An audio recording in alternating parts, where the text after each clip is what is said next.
Bonjour à tous et bienvenue dans une nouvelle vidéo. Dans cette vidéo, nous allons parler des dernières nouvelles du Real Madrid aujourd'hui. Tout d'abord, commençons par les détails du match d'hier de l'équipe blanche. Vous savez déjà que ce fut un match qui n'a pas été télévisé. Nous n'avons pas de séquence du match, sauf une que vous avez déjà vue, ce but depuis le milieu de terrain de Militao. Mais il est vrai que des détails de la rencontre ont commencé à émerger. Tout d'abord, les buts ont été marqués par Brahim Diaz, Dino Zhang, Militao et Thiago Pitars. Sans aucun doute, la surprise fut ce but du joueur issu du centre de formation qui fait parler de lui récemment pour l'équipe première. Ensuite, concernant le schéma tactique, selon les commentaires, il semble qu'il ait utilisé le 4-3-3. De plus, selon la vidéo publiée par Militao, l'équipe de départ semble être la suivante. Courtois dans les buts, en défense Carvajal, Asensio, Ouzan, Cara, au milieu de terrain Valverde, Alaba, Ceballos, attention, Alaba titulaire dans ce cas-ci, et en attaque Brahim Diaz, Gonzalo et Vinicius. Il est vrai qu'hier, il a été commenté que Mbappé était titulaire. Mais ce ne fut pas le cas, car en deuxième mi-temps, cela correspond. Si le but de Thiago Pitars a été assisté par Mbappé, il est clair qu'en deuxième mi-temps, une autre équipe a joué. En première mi-temps, c'était probablement cette équipe, et en deuxième mi-temps, c'était une autre formation, probablement complètement différente. De plus, attention, car on dit que l'une des meilleures nouvelles du match fut Eder Militao. On commente qu'il semblait être l'ancien Militao, celui d'avant la première blessure. Car avant cette blessure, Militao était vraiment à un excellent niveau. Ensuite, il se blesse. Il est vrai qu'il revient, mais il n'a pas le temps de retrouver son meilleur niveau car il se blesse à nouveau. Mais attention, car on dit que Militao est à un niveau très intéressant. Nous verrons s'il maintient non pas seulement le niveau mais aussi physiquement. Car la question avec Militao n'est pas de savoir s'il peut atteindre un grand niveau, ce qu'il atteindra sûrement, mais plutôt la question physique, s'il peut tenir toute la saison en jouant. Il va sûrement beaucoup alterner avec Asensio et avec Rudiger, et peut-être même avec Chouni ou avec Alaba. Mais Alaba, je pense que Xavi Alonso va essayer de le placer plus au milieu de terrain pour la sortie de balle.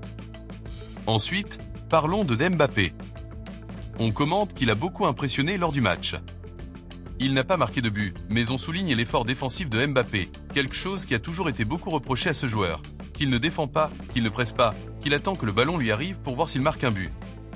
Mais on commente que lors du match, il a fait beaucoup d'efforts défensifs, ce qui est une bonne nouvelle. Depuis l'arrivée de Mbappé, on disait que c'était comme jouer à 10 contre 11 au moment de défendre, avec Vinicius qui ne défendait pas non plus vraiment. C'est donc une bonne nouvelle de voir que Mbappé a peut-être compris que soit il donne tout autant en attaque qu'en défense, soit l'équipe ne va pas fonctionner, et lui non plus. De plus, je le vois physiquement très affûté. Et à propos de cela, on commente que le vestiaire du Real Madrid est surpris par l'intensité des entraînements au niveau physique. Pendant la Coupe du Monde des clubs, il y a eu une importante charge tactique, mais maintenant s'ajoute une préparation physique très puissante. Xavi Alonso accorde beaucoup d'importance à l'aspect physique de l'équipe. Maintenant, parlons d'un intérêt de la Ligue d'Arabie Saoudite pour deux footballeurs du Real Madrid, Dani Ceballos et David Alaba. Pour l'instant, ce n'est qu'un intérêt, pas de conversations avancées.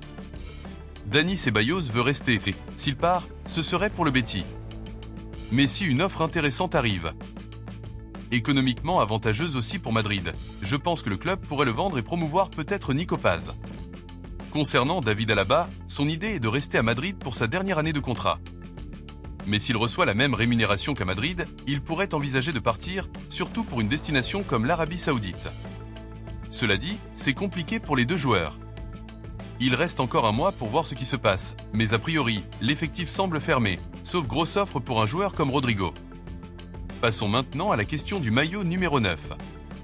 Ces derniers jours, on pensait qu'il serait attribué à Gonzalo, mais finalement, c'est Endrick qui le portera.